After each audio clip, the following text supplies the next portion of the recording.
नमस्कार साथियों, कैसे हैं सब लोग। उम्मीद है अच्छे होंगे और अपने काम को बेहतर और सुचारू तरीके से कर रहे होंगे। स्वागत है आपका अपने चैनल में न्यू इंडिया नव भारत निर्माण में। जैसा कि आपको पता है कि हम लोग पॉलिटी की सीरीज़ कर रहे हैं, जिसमें हम सभी संवैधानिक संस्थाओं का अवलोकन कर रहे हैं। तो आज हम कौन सी संस्था लेंगे? आज हम लेंगे यूपीएससी यानी यूनियन पब्लिक सर्विस कमीशन, जिसका नाम है संघ लोक सेवा आयोग। तो फ्रेंड्स, मैं आपको बता दूं, जो लोग वीडियो से पहली बार जुड़ रहे हैं, हमारा उद्देश्य है 0 से 360 डिग्री के एंगल पर चीज़ों को क्लियर करना, कॉन्सेप्ट के साथ में आपको फैक्ट भी बताते हुए चलना। और जितने भी आपके वनडे एग्ज़ाम होते हैं, ऑब्जेक्टिव एग्ज़ाम होते हैं, चाहे वो एनटीपीसी ग्रुप डी का हो या फिर वो यूपीएससी लेवल का जो प्री ओरिएंटेड यानी ऑब्जेक्टिव क्वेश्चन पर आधारित एग्ज़ाम होता है, जिसमें एमसीक्यू पूछे जाते हैं, तो कंटेंट को हमने इसी तरह से बनाया है ताकि 100% चीज़ों को हम कवर कर सकें। साथ में पूरी एक्सप्लेनेशन आपको दी जाएगी। इसके अतिरिक्त मेंस के पॉइंट ऑफ व्यू से जितने भी हमारी पीसीएस एग्ज़ाम है, देश में सारी पीसीएस एग्ज़ाम में जहाँ जहाँ पॉलिटी देखिए हर जगह एक बहुत ही बड़ा मेजर सब्जेक्ट है। आरपीएससी में भी सबसे ज़्यादा बड़ा वेटेज होता है। अगर मैं आरएस की बात करूँ तो पॉलिटी के यहाँ पर 15 से 20 क्वेश्चन होते हैं कुल मिला करके, जो अपने अपने साल दर साल बढ़ते या कम होते रहते हैं।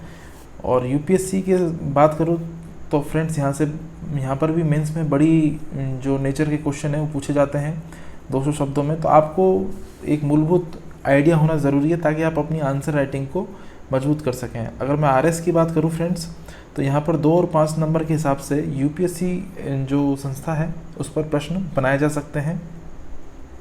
और कंटेंट आपको पूरा 100% ऑथेंटिसिटी के साथ में अवेलेबल कराया जाएगा। तो आप इस बात को ध्यान में रखिए, क्योंकि हमारा उद्देश्य सिर्फ रटाना या कोई ऐसा नहीं है कि आपके सामने बहुत सारा कंटेंट ला के रख दें जो आपको देखने में तो अच्छा लगे, लेकिन कंटेंट वही अच्छा है जिसे आप लेके एग्ज़ाम हॉल में जा सकें। तो बिना समय गंवाए मैं अपना जो लेक्चर है वो शुरू करता हूँ। फ्रेंड्स, जुड़ जाइए आप मेरे साथ अगले कुछ मिनटों के लिए। लगभग 1 घंटे से ज़्यादा का ये लेक्चर हो सकता है। तो हमारी जो आज की संस्था है वो है संघ लोक सेवा आयोग यानी यूपीएससी। तो मैंने आपको जैसे बता दिया है, यूनियन पब्लिक सर्विस कमीशन, तो यही है हमारी संस्था। तो शुरू में परिचय देख लेते हैं किस तरह से है। देखिए, सबसे पहले सन 1926 में जो ली आयोग था, तो ली आयोग की अनुशंसा पर लोक सेवा आयोग की स्थापना की गई। अब यहाँ पर जो ऑब्जेक्टिव क्वेश्चन है वो ये बनेगा कि किस आयोग की अनुशंसा पर संघ लोक सेवा आयोग की यूपीएससी की स्थापना की गई। तो ली आयोग आप ध्यान रखिए, हो सकता है आपसे ऐसे भी पूछा जा सके कि ली आयोग निम्न में से किस संस्था से संबंधित है। तो आपको निर्वाचन आयोग, संघ लोक सेवा आयोग और सतर्कता आयोग, सूचना आयोग इस तरह से दे दे। तो आपको यहाँ पर इस फैक्ट को ध्यान में रखना है, इसे आप इम्पोर्टेंट टिक लगाइए। अगला जो हमारा पॉइंट है उसमें दे रखा है कि भारत सरकार अधिनियम 1935 के तहत संघ लोक सेवा आयोग का गठन किया गया। साथ ही इसी अधिनियम के तहत पहली बार प्रांतीय स्तर पर भी लोक सेवा आयोग का गठन किया गया, जो वर्तमान में हम बोलते हैं PCS, public commission of service, या आप इसे ऐसे भी मान सकते हैं पब्लिक सर्विस कमीशन। जो स्टेट लेवल पर एग्ज़ाम होती हैं, जैसे कि हमारा आरएस हो गया, तो वो क्या है, प्रांतीय स्तर पर एक लोक सेवा आयोग है। तो उसे आप ध्यान में रखिए। और राज्य स्तरीय जो लोक सेवा आयोग की संस्था है उसे हम राजस्थान पॉलिटी में करेंगे अच्छे से। इसके बाद में इसकी स्थापना के बारे में देख लेते हैं, क्या क्या उपबंध दिए हुए हैं। स्थापना में देखते हैं 26 जनवरी 1950 को। देखिए, 26 जनवरी 1950 एक बहुत ही विशेष संवैधानिक दिनांक है। इस दिनांक के बारे में और भी आप चीज़ों को सर्च करेंगे तो बहुत सारी संस्थाएं और हमारे राष्ट्रगान और राष्ट्रगीत से संबंधित भी आपको मूलभूत जानकारी प्राप्त होगी। तो फ्रेंड्स, देख लेते हैं। नए संविधान के साथ ही अनुच्छेद 315 के तहत एक स्वतंत्र निकाय के रूप में संवैधानिक दर्जा प्रदान किया गया। बाद में इसे ही संघ लोक सेवा आयोग यानी कि यूपीएससी का नाम दिया गया। अब हम इसे आगे आने वाले जो लेक्चर चलेगा उसमें यूपीएससी के नाम से ही संबोधित करेंगे फ्रेंड्स, तो आप ध्यान रखिए।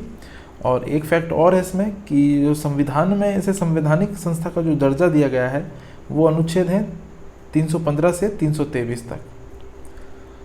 आयोग के संगठन, सदस्यों की नियुक्ति, पदमुक्ति, स्वतंत्रता एवं शक्तियों एवं कार्यों का वर्णन किया गया है। तो ये भाग 14 315 से 323 अनुच्छेद तक उल्लिखित हैं, इन्हें आप ध्यान में रखिए। कुछ और अन्य जानकारियों को देखते हैं फ्रेंड्स। संरचना के बारे में इस पर थोड़ा हम दृष्टि डालेंगे। संविधान के अनुसार यूपीएससी संस्था में एक अध्यक्ष तथा 10 सदस्य होंगे, जिसका निर्धारण राष्ट्रपति द्वारा किया जाएगा। यानी उनकी जो नियुक्ति है, निर्धारण से मतलब उनकी नियुक्ति राष्ट्रपति महोदय द्वारा की जाती है। तो अध्यक्ष और सदस्यों की योग्यता का उल्लेख संविधान में नहीं है, ये एक परंपरा के आधार पर ही इनकी नियुक्ति होती है। और देखिए इसमें होता क्या है, परंतु यह आवश्यक है कि यूपीएससी के आधे सदस्य वही होंगे जो केंद्र व राज्य सरकार के अधीन 10 वर्ष कार्य करने का अनुभव प्राप्त हो। अब मैं आपको बता देता हूँ कि ये जो 10 वर्ष ये कौन से होते हैं। देखिए जो सीनियर आईएएस ऑफिसर होते हैं या सुपर टाइम स्केल पर, या जो पीसीएस बनते हैं, एसडीएम बनते हैं, बाद में वही आईएएस ऑफिसर बनते हैं और मंत्रालय में सचिव स्तर पर जाते हैं, वही इस आयोग के सदस्यों में मेंबरान में शामिल होते हैं। तो इसे आप ध्यान में रखिए। कार्यकाल की बात करें तो फ्रेंड्स, कार्यकाल 6 वर्ष या 65 वर्ष। इसका कहने का तात्पर्य यह है कि जो भी पहले हो, या तो कोई व्यक्ति 65 वर्ष उसकी आयु पूरी कर चुका हो, या उसे सेवा में रहते हुए 6 वर्ष हो जाएं।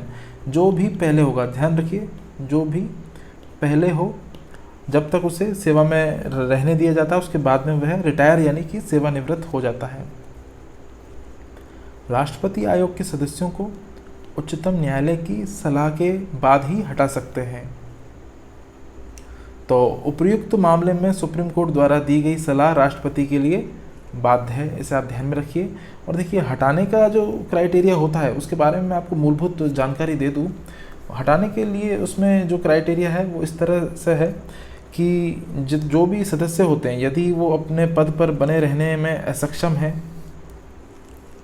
क्या है,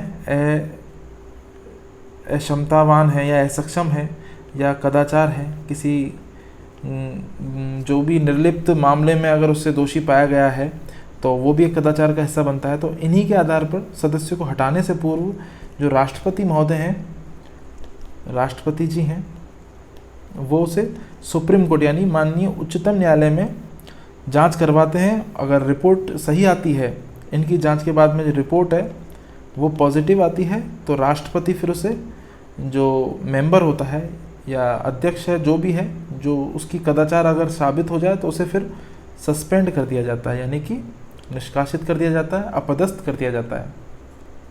ये कुछ मूलभूत बातें हैं।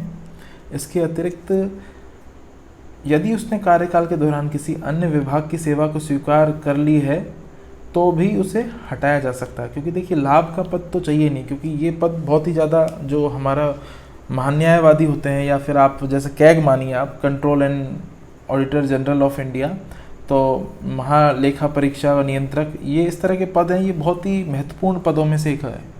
तो यहाँ पर अगर आप इस तरह की कोताही या कोई भी अनुशासनहीनता करते हैं तो आपको सस्पेंड कर दिया जाता है। इसके अतिरिक्त जो माननीय उच्चतम न्यायालय है, जो ये सलाह देते हैं, जैसे कि मैंने आपको लिखा है यहाँ पर, ये एमसीक्यू के लिए एक बहुत अच्छा वो बन सकता है, तो इसे आप ध्यान में रखिए, इसे आप इम्पोर्टेंट लगा लीजिए। ये स्टेटमेंट में भी आ सकता है कि वो बाध्यकारी होती है या नहीं होती है, तो ये बाध्य है, तो इसे आप ध्यान में रखिए। एग्ज़ाम में एमसीक्यू में आ सकता है।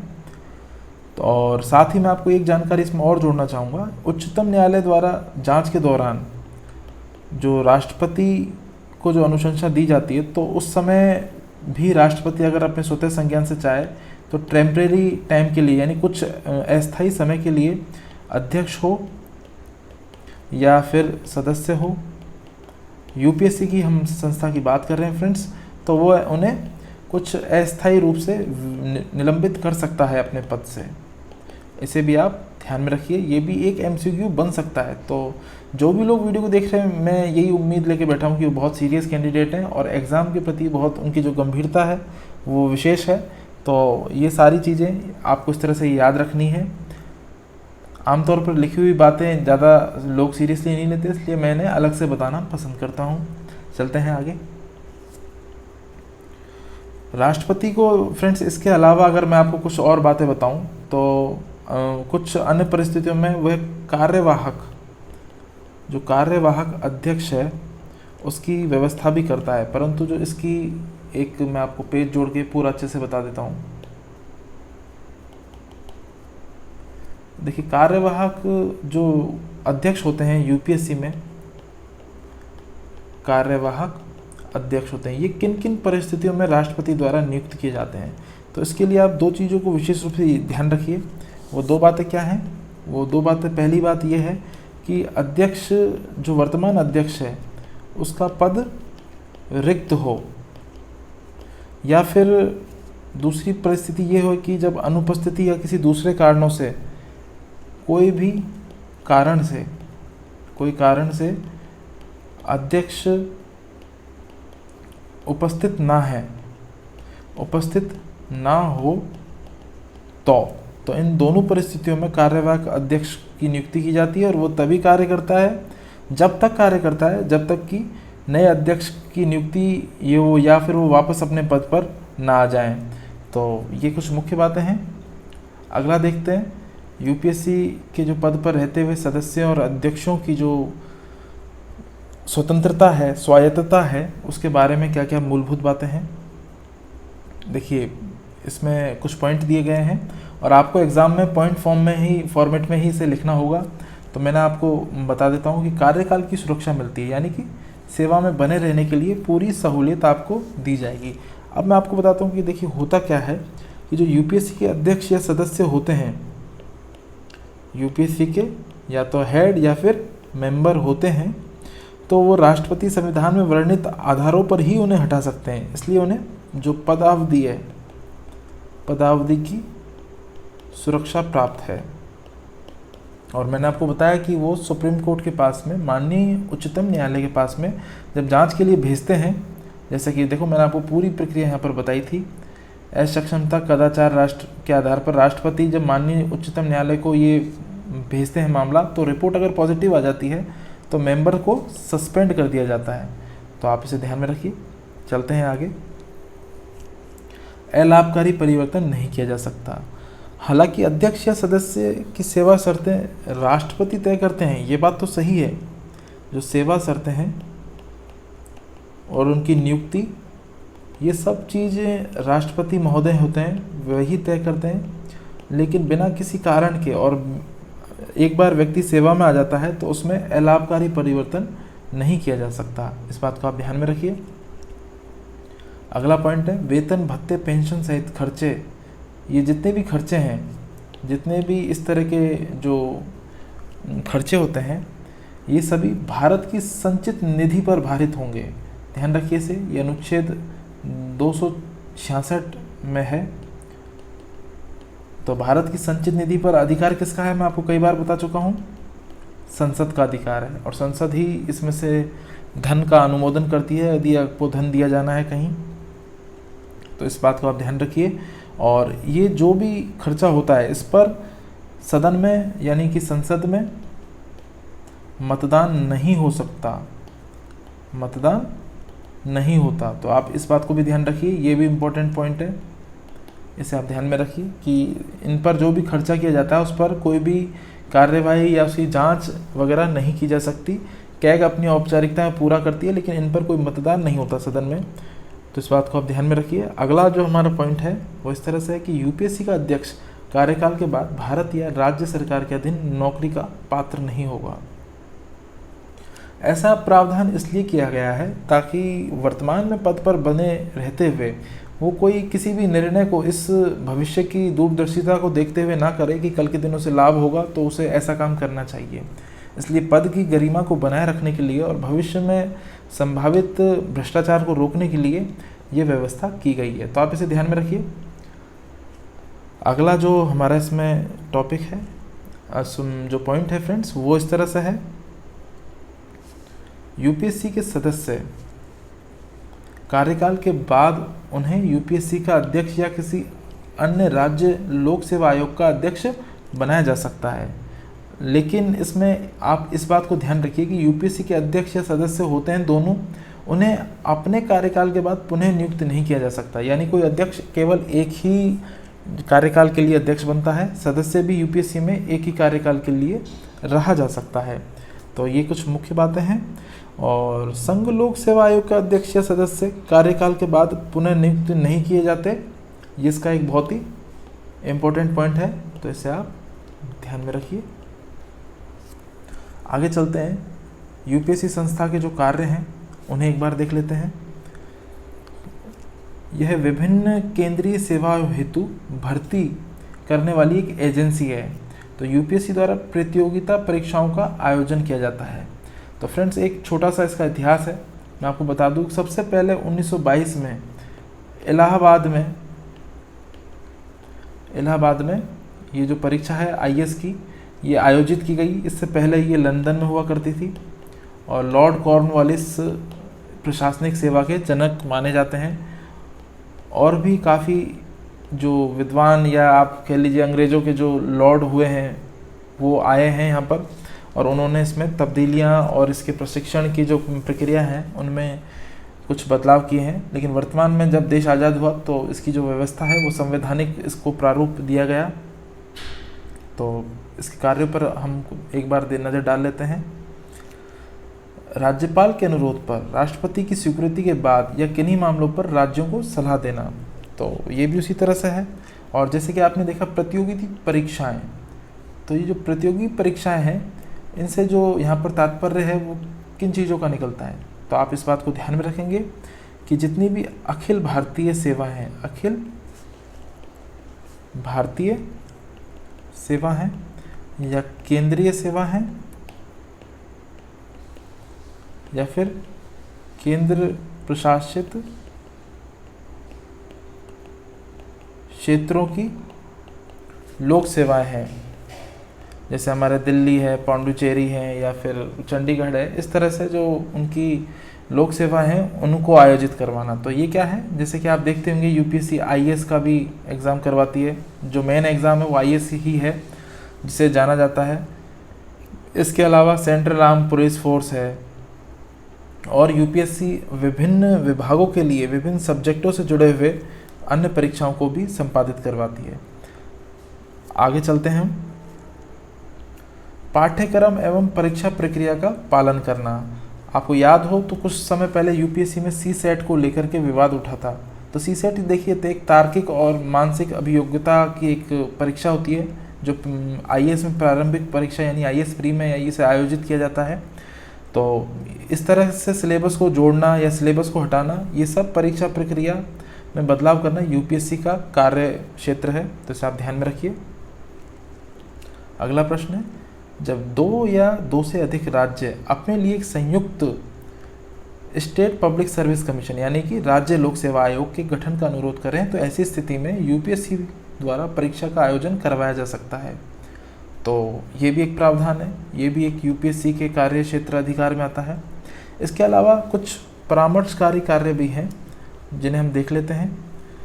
सिविल सेवकों के ऊपर कार्रवाई हेतु यूपीएससी से परामर्श लिया जाता है, परंतु यह परामर्श बाध्यकारी नहीं होता। मैंने आपको याद हो तो भी राष्ट्रपति महोदय के लिए जो मैंने अनुशंसा बताई थी वो यूपीएससी के लिए बाध्यकारी होती है, लेकिन जो यूपीएससी परामर्श देती है वो सरकार के लिए बाध्यकारी नहीं होता। तो इसे आप ध्यान में रखिए, क्योंकि यूपीएससी क्या है कि एक सलाहकारी संस्था है। तो यहाँ पर एक ये भी आता है कि यूपीएससी किस प्रकार की संवैधानिक संस्था है, सलाहकारी संस्था है। स्वतंत्र भी है, संवैधानिक दर्जा दिया है तो स्वतंत्र तो है ही है, ऑटोनोमस बॉडी है तो है ही है, लेकिन ये साथ के साथ सरकार की एक सलाहकारी संस्था है। अगला प्रश्न है, अगला पॉइंट है आपका वो इस तरह से है, सिविल सेवकों की पदोन्नति के संदर्भ में तथा प्रतिनियुक्ति में भी परामर्श लिया जाता है। तो वर्तमान समय में कोई भी आईएएस ऑफिसर है, यदि उसे सचिव स्तर पर किसी मंत्रालय में उसकी नियुक्ति हो रही है तो उस संदर्भ में भी जो यूपीएससी है ये अपनी परामर्श देती है। और साथ ही में जो भी सिविल सेवा में जो मेंस की परीक्षा पास करके आगे साक्षात्कार यानी इंटरव्यू में जाते हैं, मेंस के बाद में इंटरव्यू एक परीक्षा का ही हिस्सा है, प्री मेंस और इंटरव्यू, तो ये आखिरी चरण भी यूपीएससी द्वारा संपादित करवाया जाता है। तो इसमें ये प्रमुख बातें हैं। और एक मैं आपको अपवाद के रूप में एक बात और बता देता हूँ कि यूपीएससी जो भी अपना परामर्श देती है, यदि सरकार उसे मानती नहीं है तो सदन में उसको लिखित कारण बताना आवश्यक है, लिखित कारण बताना अनिवार्य है। इस बात को भी आप ध्यान रखिए। इसके अतिरिक्त जो स्थानांतरण होते हैं राज्य से अखिल भारतीय लोक सेवाओं में जो लोगों की नियुक्ति होती है बड़े पदों पर, उसमें भी यूपीएससी का अपना एक पूरा इंटरफेयर होता है, तो इन चीज़ों का आप ध्यान में रखिए। साथ ही में जो भी अनुशासनात्मक कार्यवाही होती है उसमें भी यूपीएससी संस्था की एक बड़ी भूमिका होती है।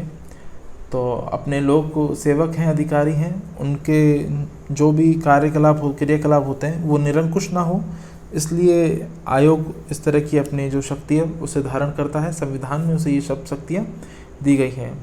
अगला जो पॉइंट है हमारा, देखते हैं हमसे, सेवाओं के पाठ्यक्रम और परीक्षाओं के प्रारूप में परिवर्तन हेतु यूपीएससी द्वारा कार्मिक मंत्रालय को ही अनुशंसा दी जाती है।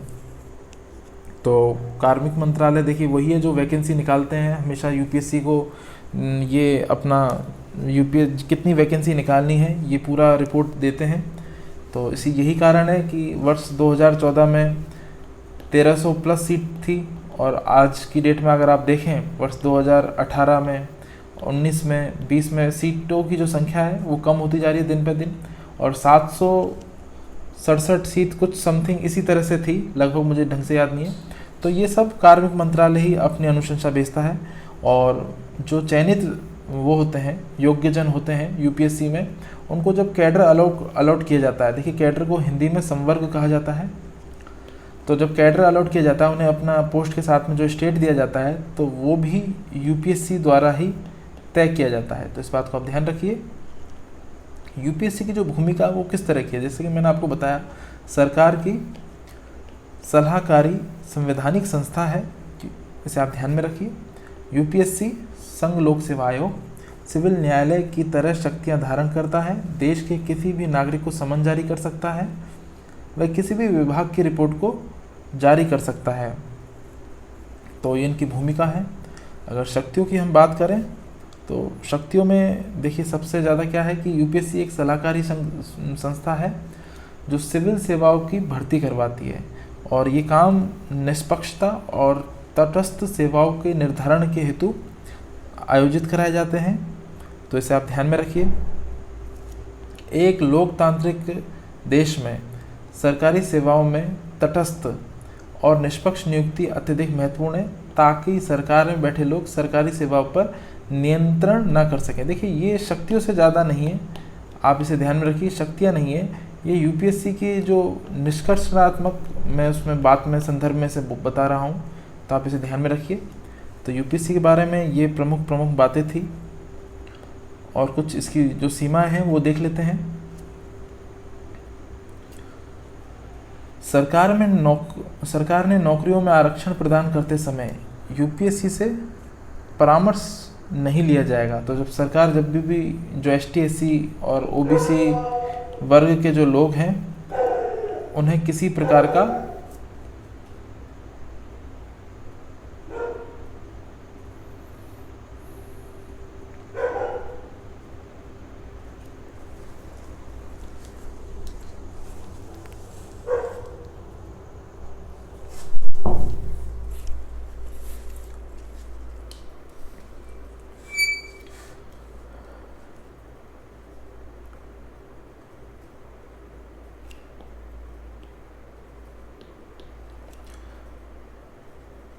जब सरकार द्वारा नौकरियों में आरक्षण प्रदान करते समय यूपीएससी से परामर्श नहीं लिया जाएगा, यानी कि जो आरक्षण की व्यवस्था है फ्रेंड्स, इसे आप ऐसे समझिए, जो एसटी, एससी, ओबीसी का जो कोटा होता है आरक्षण के लिए, उसमें यूपीएससी से परामर्श नहीं लिया जाता, वो सरकार की नीतियों में ही सम्मिलित होता है।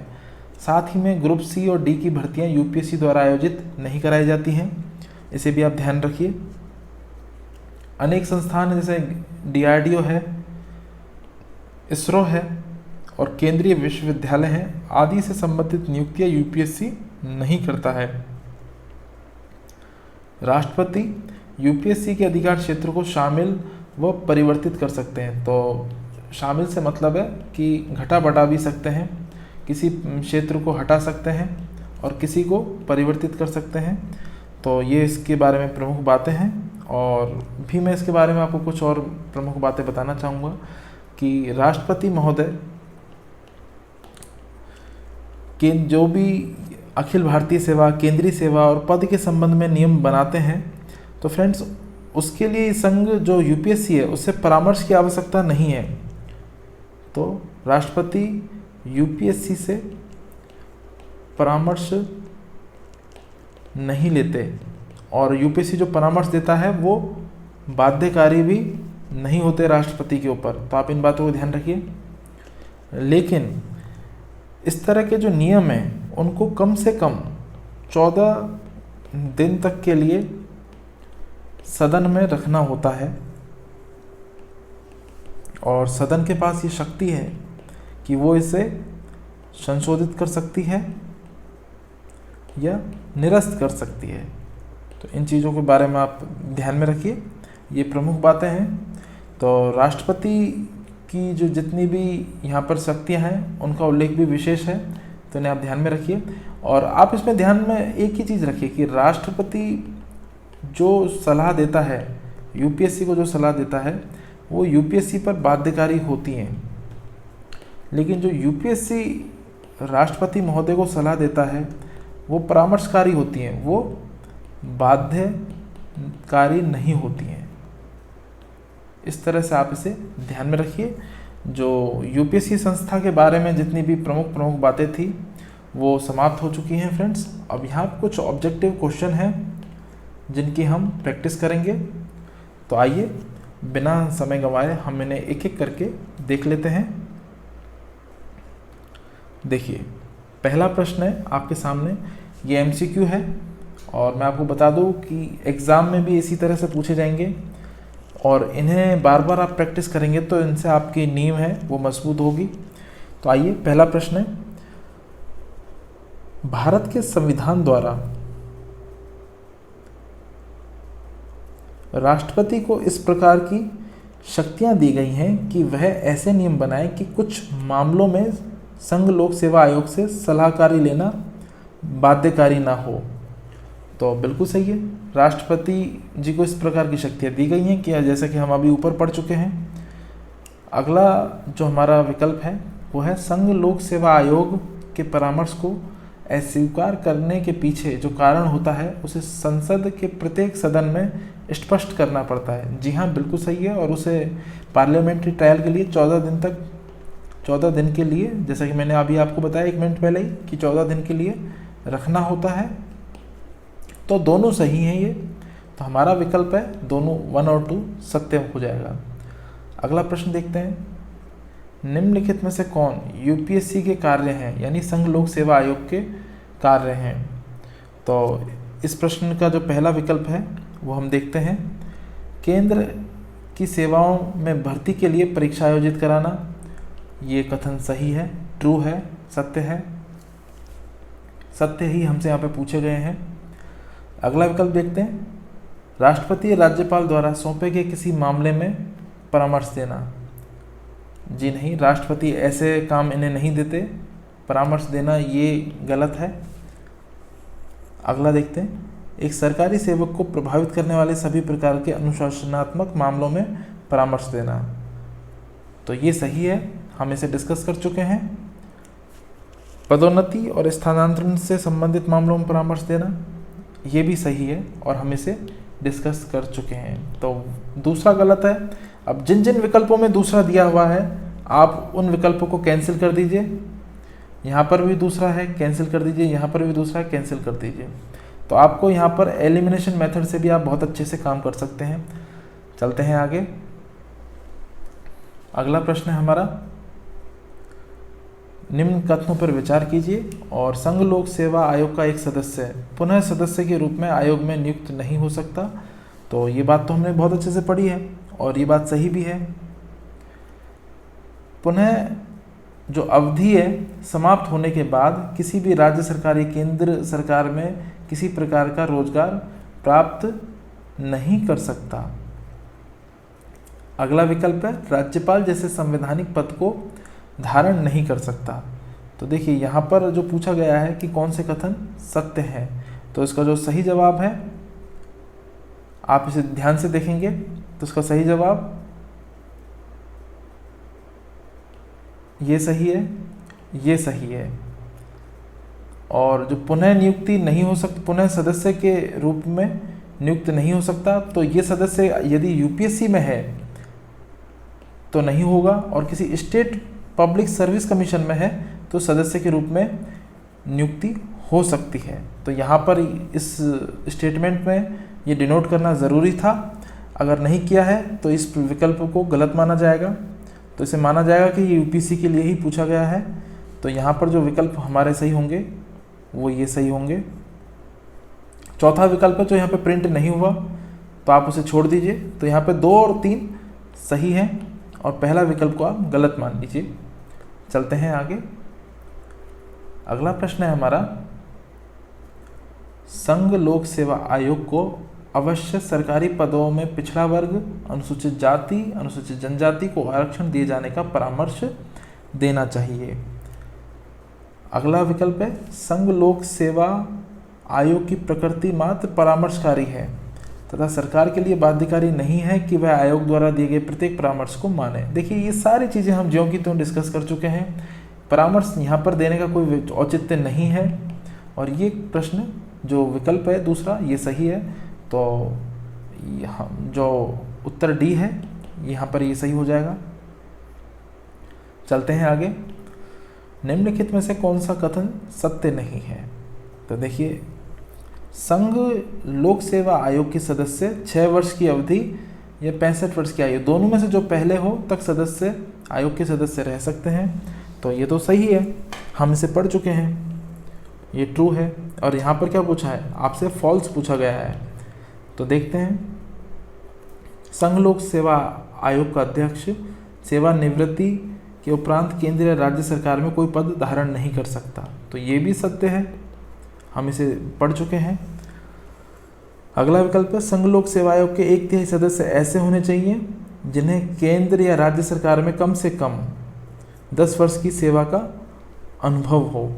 तो देखिए, हमने पढ़ा था वो आधे सदस्य पढ़ा था, तो 1/3 और आधे सदस्य को यहाँ पर आप मान लीजिए बिल्कुल सही है ये भी। तो क्योंकि 1/3 भी आधे के अंदर ही आते हैं।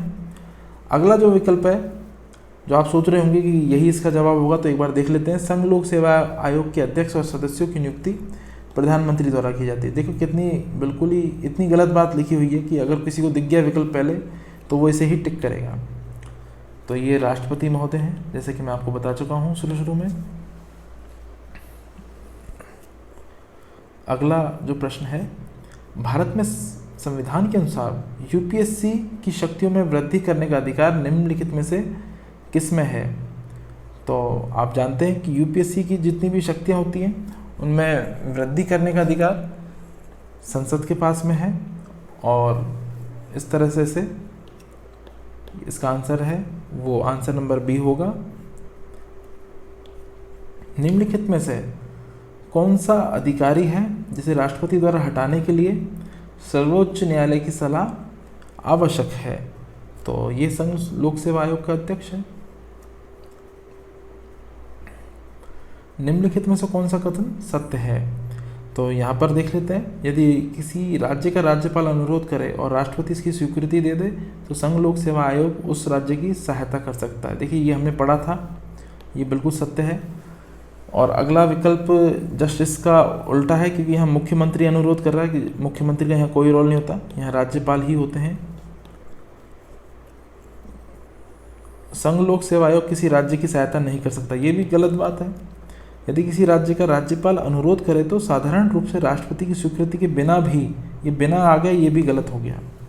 तो चलते हैं आगे। छोटी मोटी जो मूलभूत शब्दावली है उन्हें आप कंठस्थ कीजिए और आने वाले समय में जैसे जैसे आप क्वेश्चंस को प्रैक्टिस करेंगे तो हो सकता है कि आप ऑप्शन देखते ही फटाफट टिक कर दें। भारत के संविधान ने सरकार को अनुशासनात्मक मामलों में संघ लोक सेवा आयोग से परामर्श करने की सुविधा प्रदान की है। निम्न में से कौन सी ऐसी संस्था है जिसकी स्थापना संघ लोक सेवा आयोग के परामर्श के बिना की गई है? तो देखिए ये केंद्रीय सतर्कता आयोग है। ये प्रश्न भी इस तरह से एग्जाम में पूछे गए हैं और ये यूपीएससी लेवल के क्वेश्चन है फ्रेंड्स, तो इन्हें आप उसी तरह से देखिए और जज कीजिए। चलते हैं आगे। आप चाहें तो स्क्रीनशॉट लेके और वीडियो को पॉज करके भी इसे खुद से डिस्कस कर सकते हैं और क्रॉस चेक कर सकते हैं। अगला प्रश्न है निम्नलिखित में से कौन सा एक यूपीएससी का कार्य नहीं है? तो यहाँ पे आप इस बात को ध्यान रखिए, नहीं है पूछा गया है। तो पहले देख लें कि कौन कौन से कार्य हैं जैसे कि हमने पढ़ा है। तो पहला विकल्प है हमारे सामने, ये केंद्र सेवाओं में नियुक्तियों के लिए भर्ती परीक्षाएं आयोजित करता है। तो ये तो सही है। अगला विकल्प है सिविल सेवाओं में भर्ती से संबंधित सभी मामलों में आयोग सलाह देता है। तो ये भी सही है। और ऑप्शन नंबर सी है भारत सरकार में कार्यरत किसी भी व्यक्ति के अनुशासनात्मक मामले में से सलाह देनी आवश्यक होती है। तो बिल्कुल सही बात है, यह हम इसे पढ़ चुके हैं। और विकल्प डी है, इसका संभवतः इसका जवाब होगा अन्य पिछड़ा वर्ग अनुसूचित जाति जनजाति को आरक्षण दिए जाने का परामर्श। देखिए ये इसका अधिकार नहीं है, ये सरकार और संसद ही इसे तय करती हैं। तो ये गलत हो जाएगा, स्टेटमेंट फॉल्स हो जाएगा। और यहाँ पर यही पूछा है कि कौन सा सही नहीं है। चलते हैं आगे।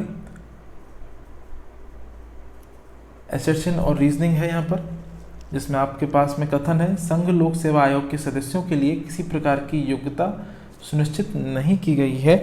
और इसका कारण यहाँ पर दे रखा है संविधान में यूपीएससी की कुल सदस्य संख्या के संबंध में किसी प्रकार का उल्लेख प्राप्त नहीं होता है। तो देखिए यहाँ पर जो विकल्प है ये दोनों ही सही हैं, लेकिन ये एक दूसरे की व्याख्या आप खुद सोच के देखिए, ये व्याख्या नहीं करते। तो ऑप्शन बी सही होगा। अगले प्रश्न की तरफ चलते हैं। संघ लोक सेवा आयोग के किसी सदस्य द्वारा पद धारण किए जाने के संबंध में निम्नलिखित में से कौन सा एक कथन असत्य है? अब आप सिली मिस्टेक्स को अवॉइड कीजिए। यहाँ पर असत्य पूछा, यानी कि आपसे क्या पूछा गया? आपसे पूछा गया फॉल्स स्टेटमेंट। तो एक एक ऑप्शन को हम चेक करेंगे। उसमें संघ लोक सेवा आयोग के अध्यक्ष होने की योग्यता होनी चाहिए। तो देखिए ये तो सही है, योग्यता होना ज़रूरी है, क्योंकि यहाँ पर आयोग के सदस्य पद धारण किए जाने के बारे में है। अगला विकल्प क्या है? उसमें किसी राज्य लोक सेवा आयोग के अध्यक्ष बनने की योग्यता नहीं होनी चाहिए। देखिए ये जो नहीं शब्द है ना, ये गलत है, तो यही फॉल्स है। तो इसका जवाब भी यही होगा। अन्य विकल्पों को भी देख लेते हैं। उसमें भारत सरकार में किसी पद को धारण करने की योग्यता नहीं होनी चाहिए। तो ये जो विकल्प लिखा है ये थोड़ा सा भ्रामक करने वाला है। देखिए भारत सरकार में जो पद को धारण करने की योग्यता तो होनी चाहिए, लेकिन उस पद को धारण नहीं किया जाना चाहिए। तो ये योग्यता शब्द को आप हटा लीजिए, ये थोड़ा सा मिसप्रिंट है एक तरह से। अगला विकल्प है उसमें राज्य सरकार में किसी पद को धारण करने की योग्यता नहीं होनी चाहिए। तो देखिए यहाँ पर अगर आप इसका इंग्लिश वर्जन देखेंगे तो फ्रेंड्स उसमें ये जो योग्यता शब्द है इसका मतलब यही है कि उससे किसी भी अन्य लाभकारी पद पर नहीं होना चाहिए, लाभकारी पद पर नहीं होना चाहिए। तो इन चीज़ों का आप ध्यान रखेंगे, छोटी छोटी मूलभूत चीज़ें हैं। अगला प्रश्न देखते हैं। निम्नलिखित में से कौन संघ लोक सेवा आयोग से संबंधित नहीं है? तो आप देख सकते हैं सेवाओं का वर्गीकरण करना इसका काम नहीं है। बाकी हम सब लोग सब चीज़ें पढ़ चुके हैं। अगला प्रश्न देखते हैं। संघ लोक सेवा आयोग अपना वार्षिक प्रतिवेदन किसे सौंपता है? तो ये राष्ट्रपति जी हैं और राष्ट्रपति जी से सदन के पटल पर रखते हैं। अगला देखते हैं। कथन दिया हुआ है आपको, संघ लोक सेवा आयोग एक स्वतंत्र निकाय है, बिल्कुल सही है। संघ लोक सेवा आयोग एक संवैधानिक निकाय है, तो ये भी कथन बिल्कुल सही है। अब आपको यहाँ पर ये देखना है, देखिए स्वतंत्र निकाय जब भी हो सकता है जब उसे संवैधानिक प्रावधान मिले हों, तो ये दोनों एक दूसरे को टैली करते हैं, अर्थात एक दूसरे का सही व्याख्या है, एक दूसरे के स्पष्टीकरण है। अगला जो प्रश्न है उसे देखते हैं। निम्नलिखित कथनों पर विचार करना है, और एक सदस्य के बारे में पूछा गया है यूपीएससी के जो मेंबर में भारत के राष्ट्रपति द्वारा नियुक्त किया जाता है, उसी पद पर पुनः नियुक्त नहीं हो सकता। 6 या 60 वर्ष की आयु, अब आप बहुत ध्यान से देखिए, अगर आपने ध्यान से पढ़ा है तो आपको यहाँ पर करंट आना चाहिए, और ये यही बोल रहा है कि उसमें जो भी पहले हो तक अपना पद पर बना रह सकता है। तो अब ऑप्शन ये जब आप एग्ज़ाम में देंगे तो कुछ लोगों के लिए यही टफ होंगे ऑप्शन, और कुछ लोगों के लिए यही सिंपल होंगे। तो जो कंसेप्चुअल पढ़ाई करेंगे फ्रेंड्स, उनके लिए ये ऑप्शन बिल्कुल सिंपल होंगे और उसे फटाफट देखते ही आंसर टिक कर देंगे। अब आपको पता है कि ये यहाँ पर 60 नहीं होता है, भले आपको याद ना आ रहा हो कि 62 है कि 65 है। वैसे 65 होता है इसका सही जवाब, लेकिन अगर आपको याद भी नहीं आ रहा तो भी कोई दिक्कत नहीं है। जहाँ जहाँ विकल्प में 3 दिख रहा है आप उसे कैंसिल कर दीजिए, और जो बचा हुआ आंसर है आप उसे एलिमिनेशन मेथड से राइट कर सकते हैं। चलते हैं आगे। संघ लोक सेवा आयोग के सदस्यों एवं अन्य कर्मचारियों की सेवा शर्तों का निर्धारण करने की शक्ति निम्न में से किसमें निहित होती है? तो इसका जो सही जवाब है, मैंने आपको बताया था, सेवा शर्तों का निर्धारण राष्ट्रपति महोदय करते हैं, लेकिन एक बार पद में आ जाने के बाद में कोई अलाभकारी परिवर्तन नहीं किया जा सकता। अगला प्रश्न देखते हैं, और ये सबसे महत्वपूर्ण जो संवैधानिक दिनांक है, एक डेट है हमारी कॉन्स्टिट्यूशनल 26 जनवरी 1950 से पहले लोक सेवा आयोग को किस नाम से जाना जाता था? तो यहाँ पर जो इसका सही जवाब है वो संघीय लोक सेवा आयोग के नाम से जाना जाता था। इस क्वेश्चन को आप इम्पोर्टेंट टिक लगाइए, और मैं से इंग्लिश में बता देता हूँ, फेडरल पब्लिक सर्विस कमीशन, क्योंकि यहाँ संघीय आया है, संघीय शब्द फेडरल के लिए यूज होता है। चलते हैं आगे, अगला प्रश्न देखते हैं। 19वें प्रश्न में आपसे कह रहा है कि भारतीय संविधान के किस अनुच्छेद के अनुसार भारत सरकार संघ लोक सेवा आयोग से परामर्श करने हेतु बाध्य है? तो ये अनुच्छेद 320 में है, इसे आप ध्यान में रखिए। और मैंने आपको बताया था अनुच्छेद 315 से 323 तक यूपीएससी के बारे में विशेष अनुबंध दिए हुए हैं। अगला प्रश्न देखते हैं। संघ लोक सेवा आयोग का अध्यक्ष बनने के उपरांत कोई व्यक्ति केंद्र या राज्य व्यवस्थापिका का सदस्य नहीं बन सकता है। वह भविष्य में केंद्र या राज्य सरकार की किसी सेवा में जाने पर प्रतिबंधित होता है। तो देखिए कथन 2 लिखा है, ये बहुत ही स्पष्टता के साथ में लिखा गया है, तो ये सही है। और यहाँ पर यूपीएससी का अध्यक्ष बनने के उपरांत कोई व्यक्ति केंद्र या राज्य व्यवस्थापिका का सदस्य नहीं बन सकता, तो ये बात गलत है। सदस्य बन सकता है, व्यवस्थापिका का सदस्य बन सकता है। तो यहाँ पर जो सही जवाब होगा वो ऑप्शन नंबर डी है। इसका आखिरी प्रश्न हम देख लेते हैं। आपको उत्तर भी यहाँ पर सब दिए हुए हैं, और बहुत ही ज़्यादा रिसर्च के बाद में ये कुछ प्रीवियस ईयर के क्वेश्चन मुझे एक पुरानी बुकलेट में मिले थे, तो मैंने वहीं से इन्हें वो किया है। ये एम लक्ष्मीकांत की ही एक बुकलेट है, जो पॉलिटिकली सबसे ज़्यादा फेमस किताब है हिंदुस्तान में। देखते हैं इसे। कुछ एमसीक्यू के जैसे दिया हुआ है। केंद्र सरकार को परामर्श यूपीएससी दे सकता है किन किन मामलों में? सिविल सेवाओं से भर्ती के मामलों में, बिल्कुल सही है। सिविल सेवाओं से भर्ती के लिए बनाए जाने वाले प्रावधान के मामले में, ये भी सही है। एक लोक सेवक की हैसियत से कार्य करने वाले किसी व्यक्ति से संबंधित प्रावधान, बिल्कुल सही है। जब इसे कहा जाए तो वरिष्ठता संबंधी मामले यानी सीनियोरिटी के मामले, और पदोन्नति में ये वरिष्ठता की बात है, ये किसके लिए? ये पदोन्नति के लिए। तो यहाँ पर विकल्प डी सही हो जाएगा। जो इस तरह से दिए हुए हैं ये प्रीवियस ईयर यूपीएससी में आए हुए प्रश्न है फ्रेंड्स, और एम लक्ष्मीकांत की जो एक बुकलेट आती है अलग से, उसमें ये सारे जो क्वेश्चन है हमने वहीं से लिए हैं। चलते हैं आगे।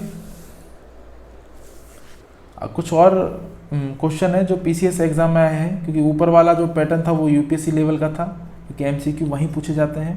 तो इन्हें भी देख लेते हैं। पहला प्रश्न आपके सामने, राज्य लोक सेवा आयोग के सदस्यों की नियुक्ति किसके द्वारा की जाती है? तो फ्रेंड्स, राज्य लोक सेवा आयोग जैसे केंद्र में जब राष्ट्रपति महोदय होते हैं तो राज्य में ये भूमिका जो है राज्यपाल निभाते हैं। इसे हम राजस्थान पॉलिटी में बहुत अच्छे से पढ़ेंगे। अगला प्रश्न देखते हैं, संघीय लोक सेवा आयोग के अध्यक्ष की नियुक्ति कौन करता है? राष्ट्रपति। अब देखिए, यूपीएससी से जैसे ही आप नीचे उतरे तो लेवल है ना वो बिल्कुल बदल जाता है। चाहे वो स्टेट पीसीएस का हो, हालांकि आरएस का लेवल तो काफ़ी टफ रहता है। आरएस को आप यूपीएससी का एक स्टेप वो मान सकते हैं, स्टेप ब्रदर मान सकते हैं, बिल्कुल यूपीएससी का सगा भाई है। तो बाकी पीसीएस में क्वेश्चन आपको इतने ज़्यादा टफ नहीं मिलेंगे। और इस बार जो 2018 का आरएस हुआ था वो बहुत ज़्यादा टफ आया था।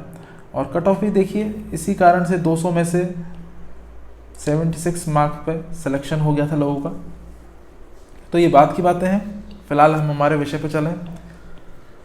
2 या 2 से अधिक राज्यों के लिए संयुक्त लोक सेवा आयोग अध्यक्ष की नियुक्ति कौन करता है? तो ये भारत के राष्ट्रपति द्वारा की जाती है और उसे जो परामर्शकारी जो सलाह देता है वो यूपीएससी देता है। ये आरएस में आया हुआ प्रश्न है। चलते हैं आगे। निम्नलिखित में से कौन सही है? संघ लोक सेवा आयोग एक संवैधानिक संगठन है और जैसा कि मैं आपको बता चुका हूँ 315 से अनुच्छेद 323 तक इसके बारे में प्रावधान है। अगला प्रश्न है, संघ लोक सेवा आयोग के अध्यक्ष और सदस्यों की नियुक्ति कौन करता है? राष्ट्रपति जी करते हैं। अगला प्रश्न है, संघ लोक सेवा आयोग का सदस्य अपने पद पर रहता है 6 वर्ष और 65 वर्ष की आयु, 6 और 65 ईयर्स। जो पहले हो उसी समय को सेवानिवृत्ति का समय माना जाता है। अगला प्रश्न है, निम्नलिखित में से कौन एक अखिल भारतीय सेवा नहीं है? तो ये भारतीय आर्थिक सेवा है, ये नहीं है। और ये प्रश्न बहुत इंपॉर्टेंट है, आ सकता है आने वाली परीक्षाओं में।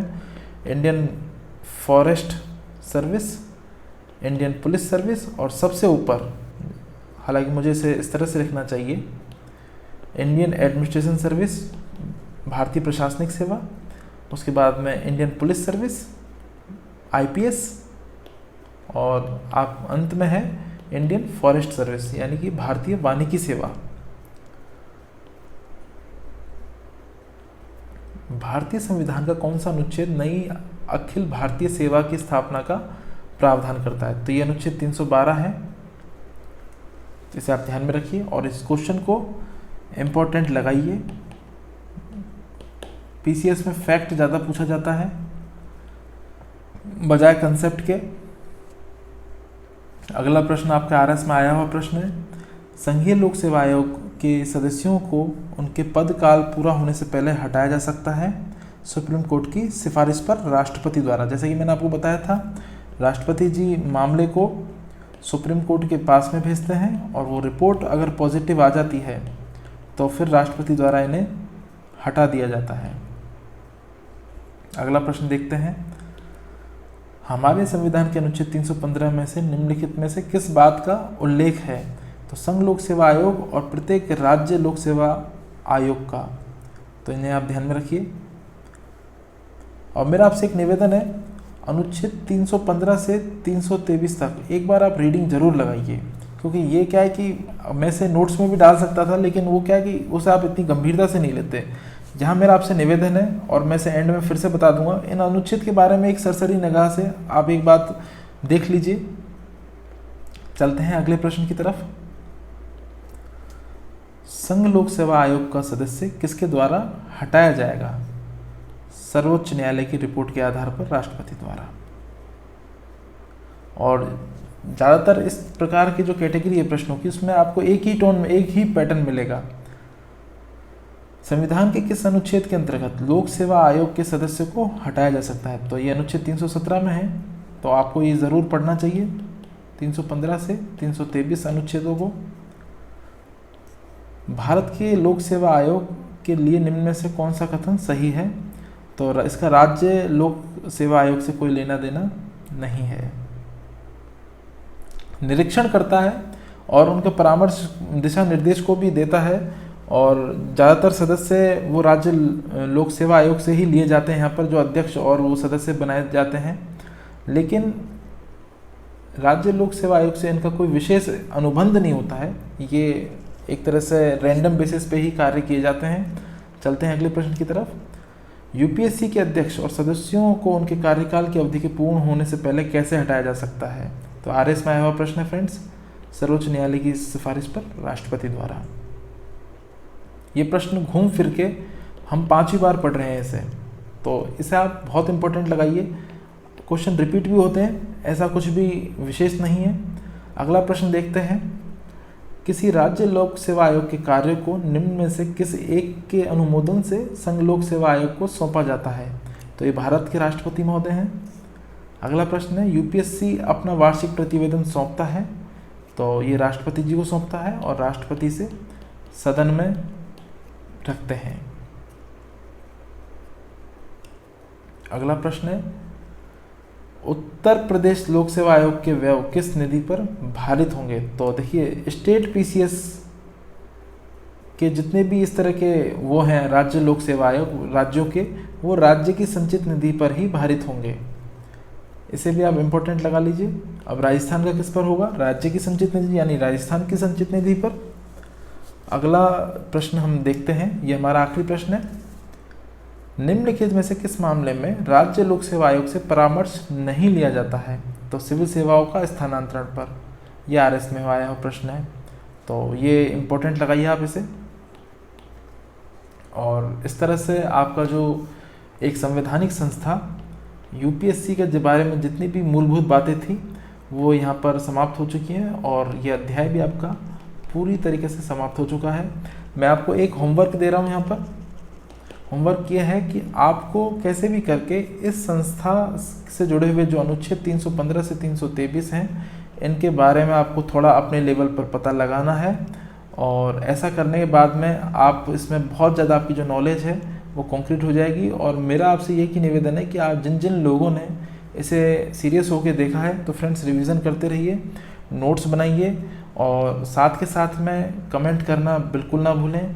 कंटेंट से जुड़े हुए या मेरी बोलने के दौरान कोई अगर मिस्टेक आपको मिली है तो प्लीज़ आप मुझे इस नंबर पर मैसेज कर सकते हैं। टीम के कोई भी सदस्य या मैं खुद अगर पॉसिबल हुआ तो आपको ज़रूर बेस्ट पॉसिबल रिप्लाई करने की कोशिश करूँगा। चीज़ों को बार बार पढ़िए और रिवाइज करते रहिए। कमेंट का मुझे हमेशा इंतज़ार रहेगा फ्रेंड्स। और अभी तक के लिए इसमें इतना ही है, तो दीजिए मुझे इजाज़त। लेक्चर में मेरे साथ बने रहने के लिए बहुत बहुत धन्यवाद। स्वस्थ रहिए और व्यस्त रहिए।